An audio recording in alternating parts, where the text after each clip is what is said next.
This is the Louie T Network. The journey is long, and nobody said it was going to be easy. But all we've got is us. You have any quarterback news for us? All that believe. Yes, we do have news. We have announced that Kirk Cousins will be the starter for 2015 moving forward. And I think all three quarterbacks should be commended for their efforts, their willingness to get better. But when it's all said and done, after all the film that we've gone through, all the off-season activity, all the training camp footage, we feel like at this time, Kirk Cousins gives us the best chance to win, and that's where we're going. When you say for 2015, does that mean barring? It's Kirk's team.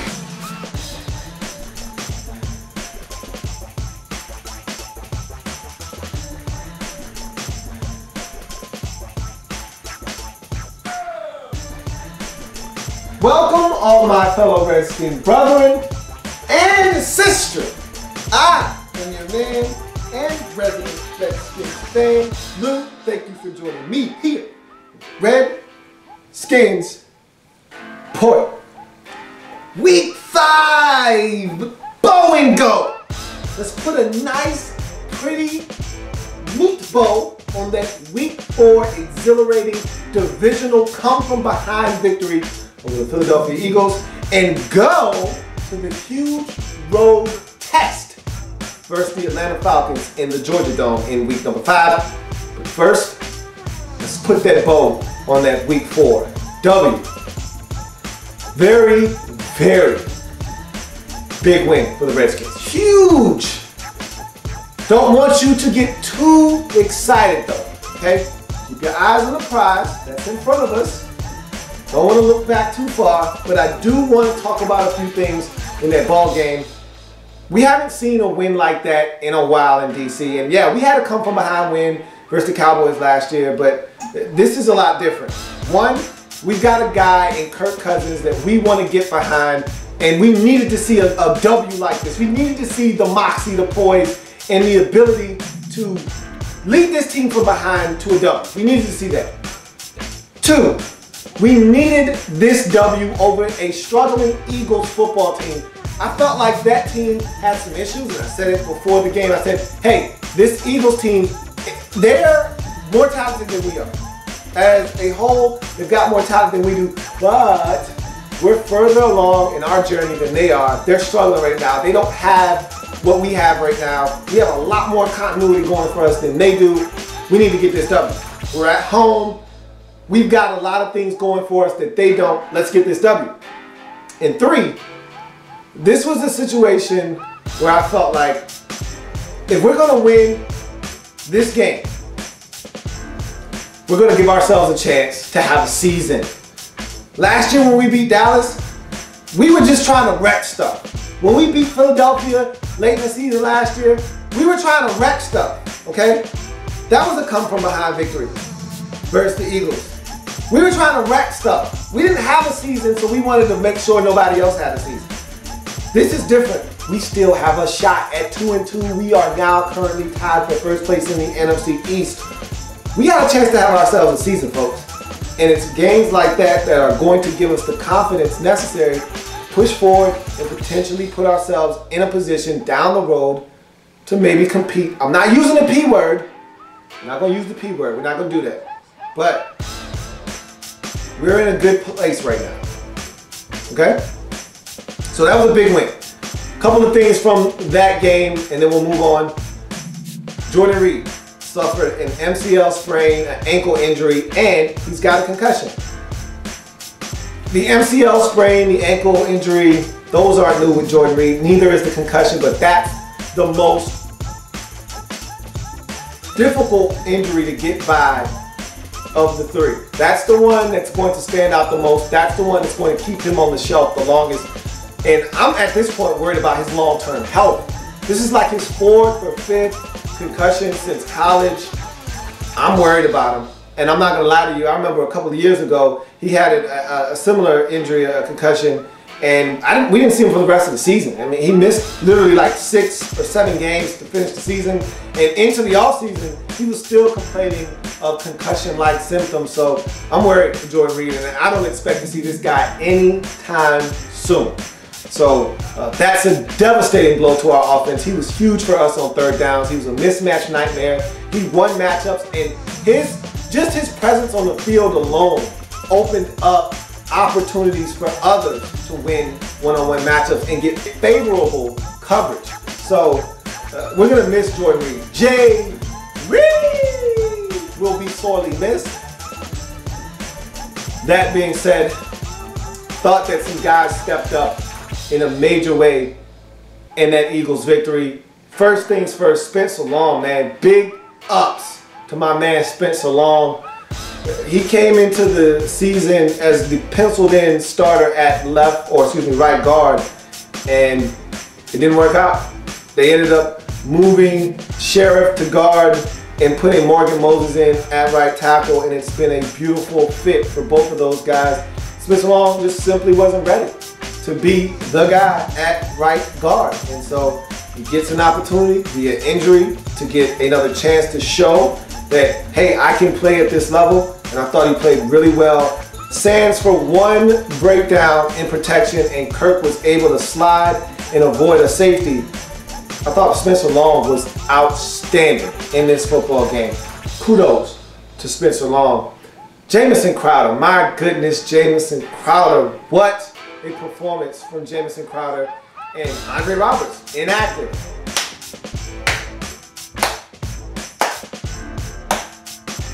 Finally, they sat his ass down because Andre Roberts was really starting to irk me and every other Redskin fan out there because he simply could not catch the football. Well, they finally gave one of the youngins an opportunity to go out and play, and Jordan Crowder hit the ground running, ran with that opportunity, and I fully don't expect to see Andre Roberts the rest of the season unless we incur an injury to this wide receiving core. So if you ask me, you'll see the same guys up on game day every single week at the wide receiver position until otherwise noticed. Now, because of Jordan Reed's injury, I don't know if they're going to bring up like Jerron Ham or someone like that to fill in his void, or maybe they bring up Andre Roberts. I don't know, but I don't want to see him on the field at all at receiver. I thought the young boys stepped up. They still got a lot of things to learn, but I thought Jamison Crowder did a really good job. Rashad Ross caught a deep ball.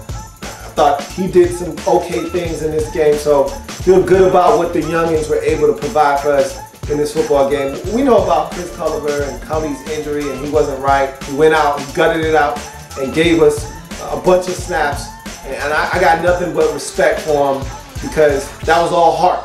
Again, his soul and his spirit, they were there on the field, but his body was not. And so the Eagles took full advantage of that. We're hurting at corner, folks. I told you that before the game, that we needed to win to participate. The win said, hey, I'm going to sit this one out, man. And there were swirling wins, but it wasn't enough to affect the passing game. So luckily it wasn't, though, because Kirk was outstanding, and we needed Kirk to be outstanding. So Cully got taken advantage of. Don't know his status for this game. He didn't re-aggravate anything, but he was banged up, as you can see. Hasn't practiced this week, so really up in the air as to whether he'll be able to come out and play in week 5, which we really desperately need him because Julio Jones, he's on deck, waiting, licking his chops at the prospects of getting at this banged up, abused, and tattered Redskins secondary. So I'm not expecting a lot of good things to happen on that side of the football in week number 5 of the National Football League, but we'll see.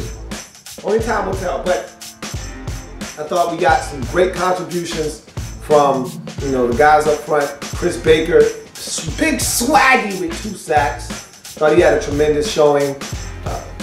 Trent Murphy, welcome to the show. Welcome to the party, man. Where you been at? We've been waiting for you to show up. Good to see you, man. He got a sack and a half, and I really thought he was responsible for 2 sacks, but he was only credited with a sack and a half. Kerrigan missed 2 sacks. We know he's not right, okay? Had the offseason knee scope. I don't think he's fully recovered from that. The Redskins have basically said, oh no, he's fine. He left the game with a hip pointer, came back to the game. But the hip pointer isn't of any concern to me. It's the knee that I'm worried about because he hasn't shown the explosiveness that we saw last year that got him, what was it, 13.5 sacks or whatever it was a season ago. It got him the big contract this year. We haven't seen that from him. I think he'll be okay, but we haven't seen the Kerrigan that has the ability to take over a football game. We haven't seen that guy this season, and I honestly don't know when we will see that Ryan Kerrigan stopper this season. But all in all, it was a really good performance. A lot of guys stepped up. Another strong performance from our kicker, Dustin Hopkins. Made all of his kicks. The Eagles, they missed a field goal and an extra point. You lose by 4, that's huge. So to have our kicker go out there kicking the same conditions, swirling winds, and go out there and bang them home, that's huge, man. Big shout out to Dustin Hopkins and his ability to not only kick it through the end zone, but kick it through the uprights when the time calls for that as well. So big win against the Eagles. I'm not here to harp on that though. We got it done. Feels good. I'm here to tell you this though before I move on to week number 5. Okay, if you're one of these fans out there that's going crazy because we won and your optimism is through the roof and you're talking reckless, I want you to use this shirt as a metaphor, okay? I want you to use this shirt right here, this Redskins shirt that I have on, and I want you to take your shirt and use it as the same thing, right? This is expectations. This shirt represents expectations, okay? And if you're out there talking reckless, I want you to take your expectations and tuck it in your pants, all right? Tuck it all the way around and fold it up nice and neat because we're still not a good enough football team to start using the P word and start talking crazy, all right? If you're expecting us to win this game, again, you're crazy. I'm not expecting a W here, okay? I told you coming into the season, lowered expectations. I still have the same expectations that I had coming into the season right now. And no, I didn't expect the defense to be this good. No, I didn't think the offensive line was going to gel the way they have. And no, I didn't know when I made the prediction that Kirk Cousins was going to get the nod to start this season, but it doesn't matter at the end of the day. I still feel like this is a 6-10 football team. And I even told you, if you listen to the podcast, that this was a team that I thought could get to 4-3 before the bye. Well, if we lose this game, which I expect us to, and we'll talk about this Falcons game here in a second, and we win the next 2 after that, which is very feasible. Jets on the road, not going to be easy at all, but that's a winnable football game. And then the Buccaneers at home after that, you could be at 4-3 at the bye, which is what I predicted anyway. Our season goes to hell in a handbasket after the bye, but that's down the road. We're not here to talk about that today. Let's talk about the Atlanta Falcons and what we have to do to try to get us a W on the road against a really good football team that's undefeated right now. Falcons playing outstanding football on the offensive side of football. Not only do they have Julio, but they also got Hank Town. You know that guy. They used to catch passes here in Washington. Leonard Hankerson. He's out there playing good ball, folks. He's the second option behind Julio Jones and that potent Atlanta Falcons passing attack. They got a running back there that they just discovered in Devontae Freeman, eating teams up. He leads the league in rushing touchdowns with 7. He's also catching the football out of the backfield. He's been a dynamic playmaker for them, and he's playing outstanding football. They've got a lot of guys that they can spread it around to. Roddy White hasn't done anything yet, and I want to keep it that way. You need to keep him nice and quiet. Don't allow him to get off and help them. I expect Devin Hester, who hasn't played all season long, watch him make his return against us, and that's definitely trouble for us because we still have issues on special teams. We struggled last week against the Eagles on special teams, gave up a big return to Derek Sproles. Mighty Mike almost got us for a touchdown, luckily enough. And let me say, Trustway, excellent job of selling out. He knew he had no chance. You got no chance. That's what you got. He had no chance of tackling Mighty Mike. What he did was he threw himself on the ground and made Mighty Mike have to shuffle the feet to avoid him, okay, which gave our linebacker a chance to hawk him down and get him on the ground. And that's what Jackson Jeffcoat did. Great hustle on the play by him to get exposed. But that was after about a 40-yard return. We almost gave up another touchdown. If Hester plays, and I expect him to, he practiced last week, he just didn't play. That's going to be another headache that we're going to have to deal with in this football game. But nonetheless, that team can score points. Their defense has been very opportunistic. They forced a boatload of turnovers. Last week they forced about 4 Houston Texans turnovers, took 2 of them back to the crib for touchdowns. So we're going to have our hands full there. Hopefully Kirk Cousins can return to the crime scene and go get us a W. He was the quarterback. I think we finished up our season or had one of our late season games. Mike Shanahan's last season in Washington, I want to say, was in Atlanta. Kirk Cousins took us down the field, actually scored a touchdown. We went for 2, didn't get it, lost the game by like 1 point or something to that effect. Doesn't matter. That game was meaningless. This one is not. We got a chance to go to 3-2 on the season. It's going to take a number of things. One, we got to stop the run first and foremost. We cannot. Kyle Shanahan, our good old buddy, Kyle Shanahan is the offensive coordinator out there in Atlanta. He would love nothing more than to stick it to us for treating him and his dad like crap on the way out and choosing Robert Griffin III over him and his father. So he wants to give it to us, and he wants to give it to us good.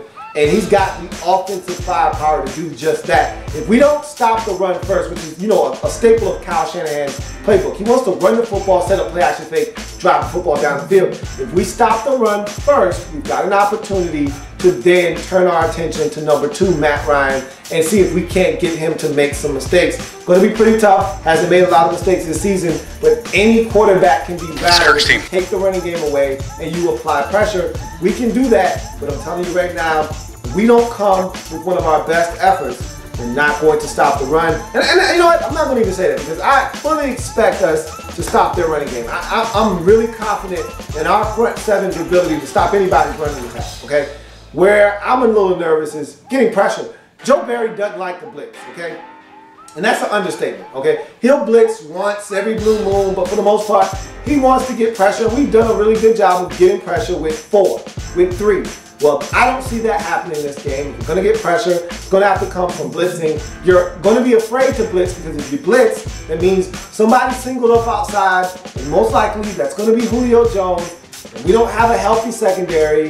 We're going to have some guys out there that we're not that comfortable putting on the field. And so blitzing would require us to take some people out of the secondary and bring some more pressure. I don't see Joe Barry wanting to do that. He's going to want to keep everything in front of him. And so because of that, I don't see a lot of blitzes taking place. I don't see us getting a lot of pressure. And I see Matt Ryan having time to survey the field and pick us apart. So that makes me nervous on that side of football. But the defense for the Falcons can be had. I think we can run the football on them. I think we can throw the football on them. If we take care of the ball, don't have any special teams gaffes, limit the penalties, I think we got a shot. We need to force some turnovers. What do I have to do to get us to force some turnovers? Last week, yeah, we forced a fumble and we recovered that. That was the Eagles doing. We didn't force that fumble. The Eagles forced that fumble on themselves. We just were lucky enough to be in a position to recover. Okay? And I don't want to hear about the Trent Murphy fumble recovery at the end. That was garbage. It was the Eagles trying something. They were desperate. He came in and got the football. We need to actually generate turnovers. We still don't have an interception on the season. It'd be nice to get one of those. I don't really care how it comes, fumble, interception, who gives a damn? Just get some turnovers. Shorten out the field and give Kirk Cousins a chance to do something. Our running game has to come back to life. It's dead right now. Last 2 weeks, we've struggled running the football. I'd love to see us get back to what we did in the first 2 weeks of the season versus the Dolphins and the Rams, which was be dominant on the ground and give Kirk Cousins a chance. I don't see Deshaun Jackson playing in this game. I think he'll be ready to go next week. I don't see him playing this game. So we're going to be without 2 of our biggest playmakers on the offensive side of football in Jordan Reed, Jay Reed, and Deshaun Jackson. So we're going to need somebody else to step up at the wide receiver position. Maybe it's Chris Thompson again. Maybe it's Jamison Crowder again. Maybe Pierre Garçon has a coming out party. I don't know who it's going to be, but we're going to need some guys to step up and make some plays. At the end of the day, I think the Falcons just have too much firepower, and we're too mistake prone on the road. We haven't, if have been keeping score, we got 3 home games and 1 road game.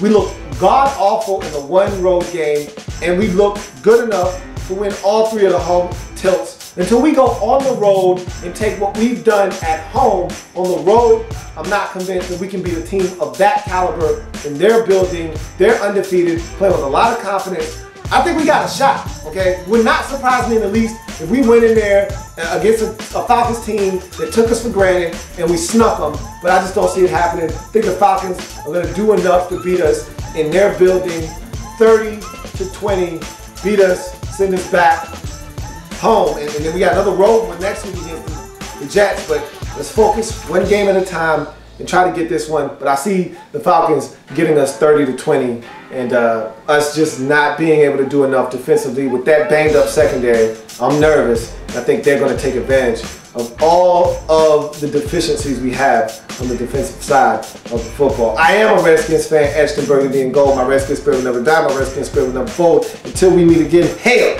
to our beloved Redskins. We got a shot. If we go out, play mistake-free football, maybe force a turnover or 2, get off the field on 3rd downs, convert on 3rd downs. We're one of the best teams on 3rd downs, but Jordan Reed not playing going to be a huge factor in what we do on 3rd downs. We'll see how we are able to adjust to him not being on the field. Anyway, it doesn't matter. I'm going to say what I say at this time of the program every week. Go get him, fellas. There's plenty more where that came from. While you're here, subscribe to the channel. If you want more Louie T, be sure to follow me on Twitter at @InTheLabRoom, or you can like the Facebook page at In the Lab Room. That's In the Lab Room on Facebook and at In the Lab Room on Twitter. Don't forget, subscribe to the channel if you haven't already done so.